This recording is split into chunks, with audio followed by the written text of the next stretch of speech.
আলহামদুলিল্লাহি ওয়াহদা ওয়াসসালাতু ওয়াসসালামু আলা মান লা নাবিয়্যা বা'দা আম্মা বা'দ আউযু বিল্লাহি মিনাশ শাইতানির রাজীম বিসমিল্লাহির রহমানির রহিম কুল ইয়া আইয়ুহান নাসু ইন্নী রাসূলুল্লাহি ইলাইকুম জামিআন ইলা আখিরিল আয়াত সাদাকাল্লাহুল আযীম।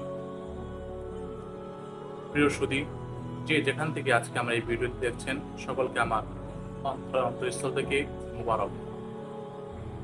আমি আপনাদের সামনে পবিত্র কুরআন কারীম সূরাতুল আরাফের 158 নম্বর আয়াতটি তেলাওয়াত করেছি।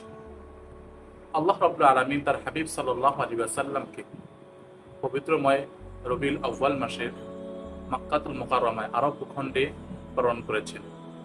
রাসূল করিম সাল্লাল্লাহু আলাইহি ওয়াসাল্লাম কেন আরব ভূখণ্ডে জন্মগ্রহণ করলেন? তার কারণ হচ্ছে পৃথিবীর রাজধানী হলো আরব ভূখণ্ড। তাই আল্লাহ তাআলা তার হাবিবকে পৃথিবীর রাজধানীতে প্রেরণ করেছেন। পূর্বের যত নবী রসুলগণ দুনিয়া এসেছেন, আল্লাহ তাআলা তাদেরকে আঞ্চলিক নবী হিসেবে পাঠিয়েছেন। এক একজনকে এক এক অঞ্চলের দায়িত্ব দিয়েছেন, তারা ছিল আঞ্চলিক নবী। আল্লাহ তাআলা রাব্বুল আলামিন হযরত ইব্রাহিম নবীকে পারস্যের জন্য নির্বাচন করেছেন। আল্লাহ তাআলা হযরত নূহ আলাইহিস সালামকে কওমে নূহের জন্য নির্বাচন করেছেন। আল্লাহ তাআলা হযরত লূত আলাইহিস সালামকে কওমে লূতের জন্য নির্বাচন করেছেন। আল্লাহ তাআলা শুআয়ব আলাইহিস সালামকে মাদিয়ানবাসীর জন্য নির্বাচন করেছেন। নবী ঈসা নবী মুসা আলাইহিস সালামকে আল্লাহ তাআলা বানু ইসরাঈলের জন্য নির্বাচন করেছেন। কিন্তু আপনার নবী, আমার নবী, কুল কায়নাতের নবী, মাখলুকাতের নবী, নবীদের সরদার, নবীদের মাথার মুকুট, সকল নবী রসুলের সম্রাট মুহাম্মদ সাল্লাল্লাহু আলাইহি ওয়াসাল্লামকে নির্দিষ্ট কোনো কওমের জন্য আল্লাহ তাআলা প্রেরণ করেননি। সেই কথা আল্লাহ তাআলা পবিত্র কুরআন কারীম সূরাতুল আরাফের 158 নম্বর আয়াতে বলেন, কুল ইয়া আইয়ুহান নাসু ইন্নী রাসূলুল্লাহি ইলাইকুম জামিআ।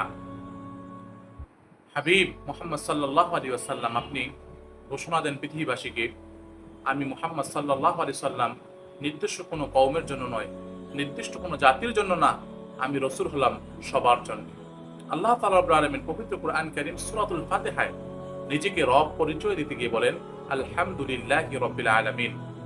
সমস্ত প্রশংসা সেই মহান আল্লাহ তাআলার, যিনি সমস্ত সৃষ্টি জগতের রব।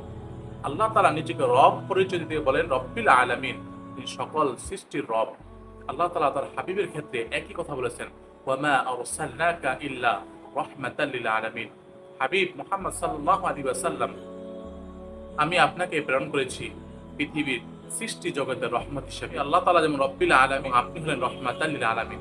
আমি আল্লাহ যেমন সৃষ্টি জগতের রব, আপনি রসুল সমস্ত সৃষ্টি জগতের রহমত। আল্লাহ তাআলা রাব্বুল আলামিন আমাদেরকে কবুল করুক, মঞ্জুর করুক। ওয়া আখিরি দাওয়ানা আনিল হামদুলিল্লাহি রাব্বিল আলামিন। আসসালামু আলাইকুম ওয়া রাহমাতুল্লাহি ওয়া বারাকাতুহু।